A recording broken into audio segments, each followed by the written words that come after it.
Kargil, I mean, a decision that had been on the files for 9 years had been rejected by many civilian prime ministers, including Prime Minister Junaid. You eventually went in. These were the 4 people. Benazir Junaid had rejected it, but you went in. And the problem is, you went in when he had traveled to Minar-e-Pakistan. I mean, can you have a state that has totally dissonant foreign policies? The BJP leader comes to Minar-e-Pakistan, you go into Kargil. Total dissonance. It was tactically great. We had them by the throat, but what next? And then when Musharraf Sahib went to Agra, he offers a plan on Kashmir which is more lenient to India than before. So what does this tell you? Only dissonance. I'm not blaming anybody, but this is dissonance. You are not talking to each other.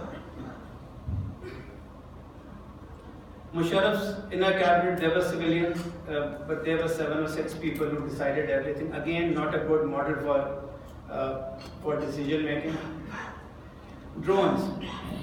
You had 3 governments and 3 policies on drones.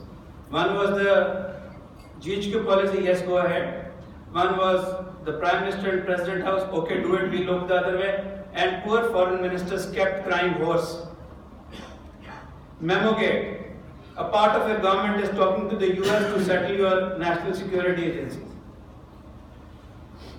Kerry Lugar Berman, a bill comes offering civilian aid to you. The military starts its own foreign policy with the Americans that the language is wrong. It's too long to go into the structural debates, but there have been efforts to make a National Security Council and a DCC off and on. The current Cabinet Committee on National Security will come to it later on. Constitutional provisions, you know about 45 and 147, just a thing. The oath of the army officers upholds the Constitution, which embodies the will of the people. What is the situation today? I still see the situation today as being the best in terms of civil-military relations as far as Pakistan's history is concerned. You know, earlier, don't look at these bars, earlier the army used to push against you, did not talk to you, and there was dissonance. For the first time, and this happened in the 6 or 7 years, there is interaction. There's still a pressure of the big giant, but you are interacting. And you're interacting with various institutions. You got the 21st Amendment, you talked about law and order, you have the apex committees in the provinces. The weight of the army chief. During our visits, we were told many times that he would get you vehicles and equipment in the shortest possible period of time. So the office of the COS is helping civilians in training and other things. Not a long-term model, don't take me wrong, but you cannot dismiss the temporary better relationship. This is Naveed Mukhtar talking to Qaim Ali Shah, Corps Commander. Then you made a framework, you made these things. You just didn't push, you made all these things.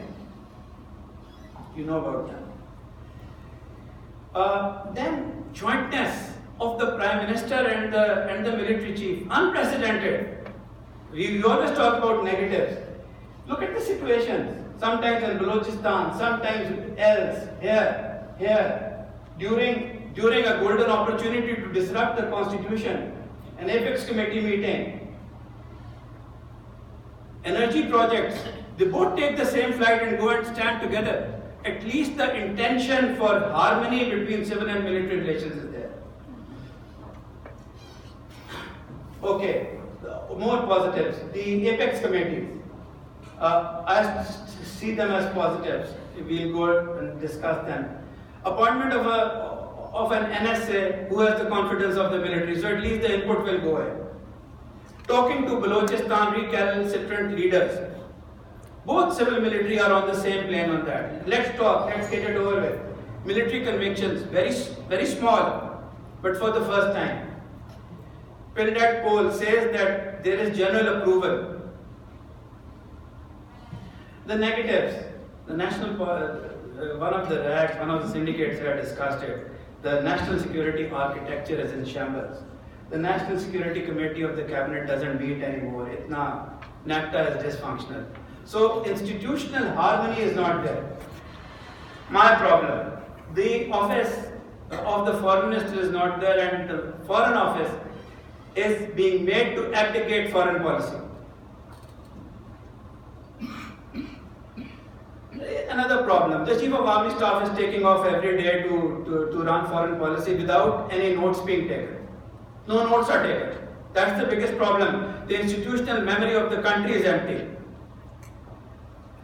With every hue of people, Europe, North America, he's just taking off. I mean, with all the good things, you have to look at the negatives.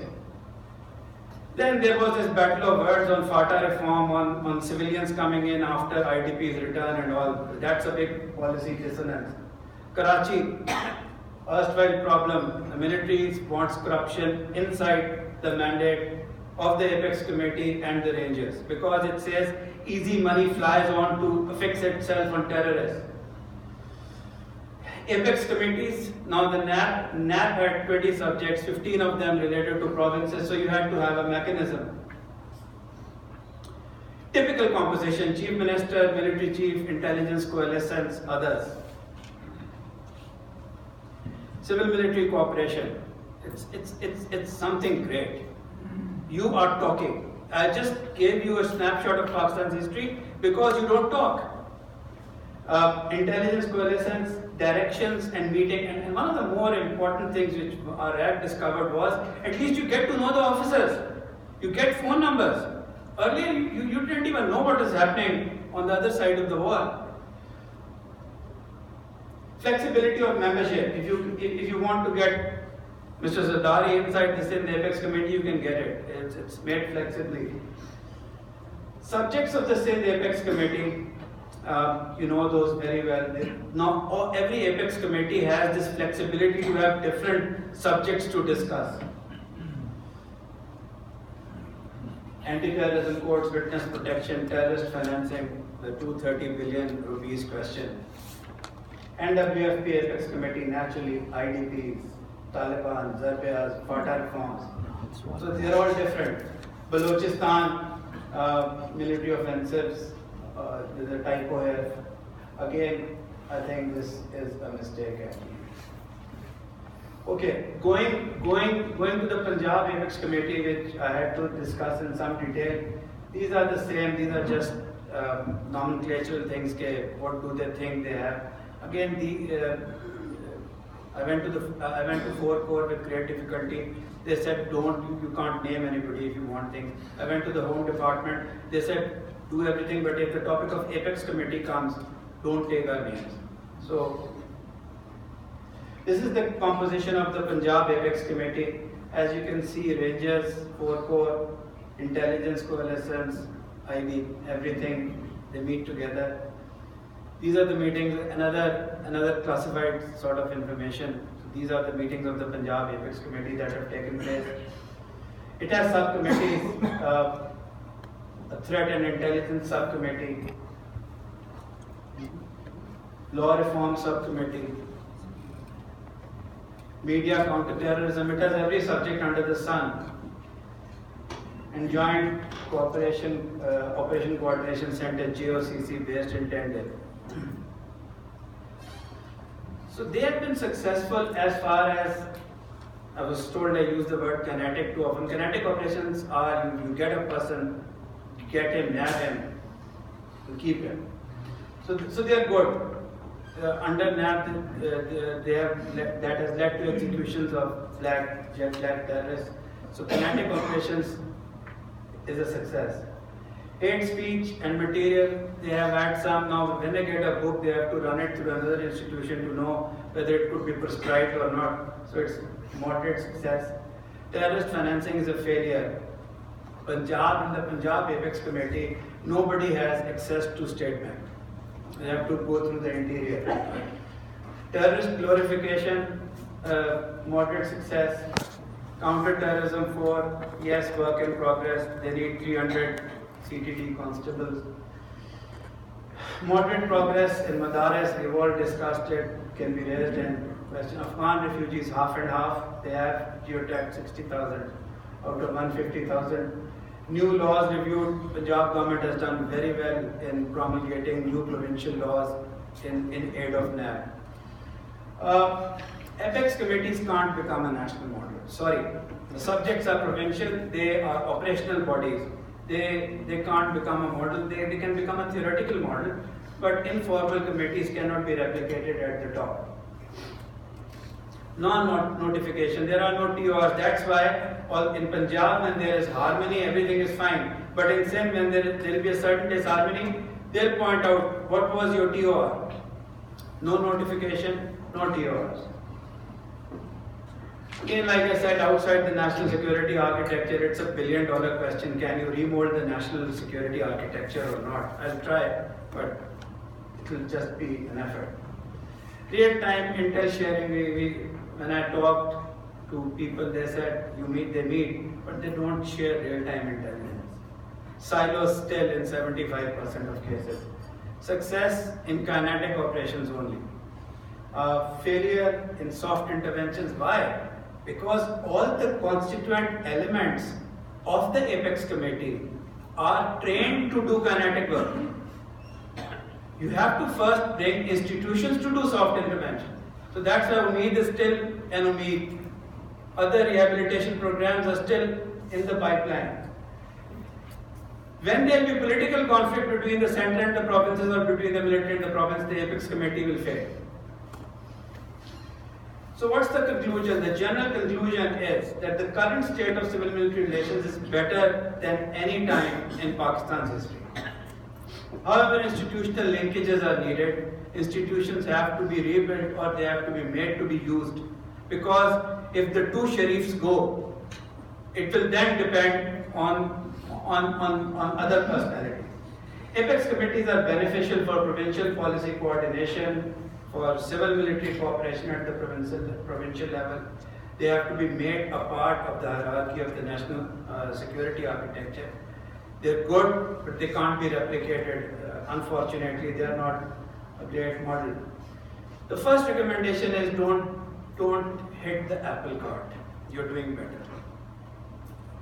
You should recognize your positives. So sometimes in self-flagellation, we always want to change Pakistan for everything. Like I told you, we've had a very difficult history which was not dependent on us. Reordering national security architecture, the military wants it desperately. It doesn't want to sit in the Cabinet Committee on National Security. It wants a constitutional National Security Council. I met from the lower to the highest. They say we don't go because we think it is not, it's not constitutional. These Cabinet committees, and you have to reorder it, and this is the structure. And Apex committees, they would have to go to the National Security Advisor.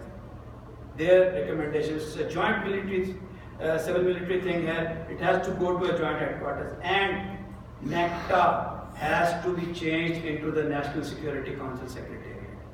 No institution will work if you do not have grade 19 officers from all the constituent ministries sitting together, brainstorming threadbare. So I've just repeated what I said in the telegrams, in the figures before. It's akin to the US Deputies Committee. The US Deputy Committees is, in the National Security Council is where the most fights take place. Apex committees to report to NSS. You have to notify Apex committees now. A flexible thing will not remain if there is conflict between the constituents. You have to get NAB and FIA a seat on the Apex Committee. Because sooner or later the question of financial corruption and other things will come in. And you need a functional grade 19 officer to take care of these provincial autonomy and other things. You have to notify them into it. ISPR should restrain itself. It should only talk about military matters, because you see these things then become something larger and bigger. I'd love if you ask me questions.